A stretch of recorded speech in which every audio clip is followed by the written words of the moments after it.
projects at various stages of infrastructure development. PPCs have delivered some iconic infrastructures like airports, ports, highways, which are seen as models for development globally. But we have also seen the weakness of the PPP framework and the rigidities of the contractual arrangements, the need to develop more nuanced and sophisticated models for contracting and quick dispute redressal mechanism. An institution to provide support for mainstreaming PPCs called the 3P India will be set up with a corpus of 500 crores. Shipping. A policy for encouraging the growth of Indian-controlled tonnage will be formulated to ensure increase in employment of Indian seafarers. Development of ports is also critical to boosting trade. 16 new port projects are proposed to be awarded this year, and a focus on port connectivity, rupees 11,635 crores, will be allocated for the development of the outer harbour projects in Tuticorin for phase 1. SEZs will also be developed in Kandla and JNPT. A comprehensive policy will also be announced to promote Indian shipbuilding industry in current financial year. Navigation, inland navigation. Development of inland waterways can improve.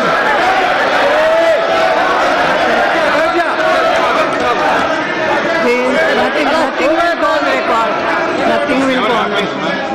Only with the money.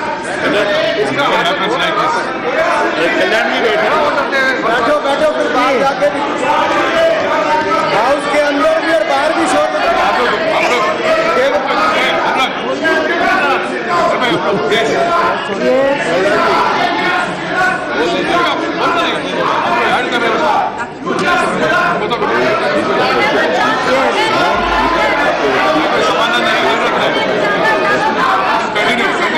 Yes.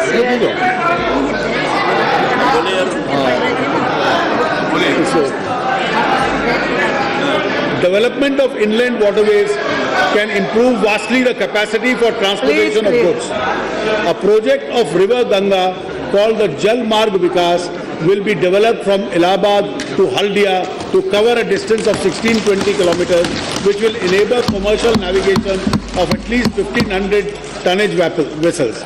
The project will be completed in a period of 6 years at an estimated cost of rupees 4,200 crores. Airports. Despite increase in air connectivity, air travel is still out of reach of a large number of aspirational Indians. Scheme for development of new airports in Tier 1 and Tier 2 will be launched for implementation through the Airport Authority of India and the PPPs. Road sector constitutes a very important artery of communication in the country. The sector has taken shape from 1998 to 2004 under NDA government. The sector again needs huge amount of investment along with the debottlenecking of a maze of clearances. I proposed investment in the National Highway Authority of India and the state roads of an amount of rupees 37,880 crores, which will include rupees 3,000 crores for the Northeast. During the CFI, a target of national highway construction of 8,500 crores will be achieved.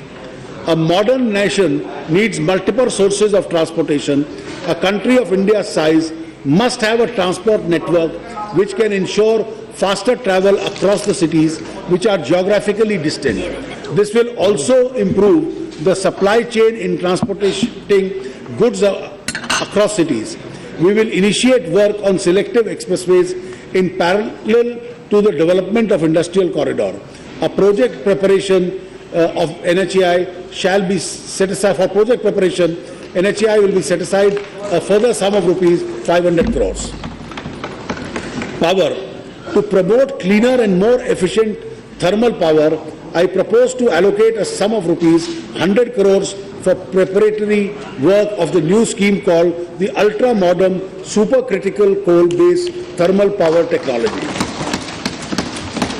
Comprehensive measures for enhancing domestic coal production are being put in place along with stringent mechanism for quality control and environmental protection, which includes supply of crushed coal and setting up of washeries. The existing impasse of coal sector will be resolved with the adequate quantity of coal will be provided in the power plants which are already commissioned and would be commissioned by March 2015 to unlock dead investments and exercise to rationalize coal linkages which will optimize transport of coal and reduce power costs is underway. New and renewable energy deserves a very high priority. It is proposed to take up ultra-modern solar power projects in Rajasthan, Tamil Nadu and in Ladakh in J&K. I have set aside a sum of rupees 500 crores for this purpose. We are launching a scheme for solar power driven agricultural pumps and water pumping stations for energizing 1 lakh pumps. I propose to allocate a sum of rupees 400 crores for this purpose. An additional amount of 100 crores is set aside for the development of 1 MY solar parks on the banks of canals. Implementation of green energy corridor projects will be accelerated in this financial year to facilitate evacuation of renewable energy across the country. Petroleum and natural gas. It is my government's intention to accelerate production and exploration of coal bed methane reserves.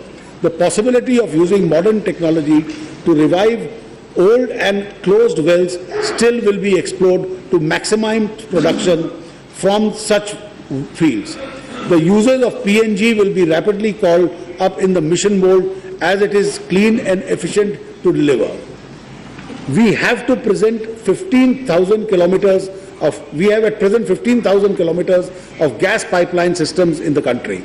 In order to complete the gas grid across the country, an additional 15,000 kilometers of pipelines are required.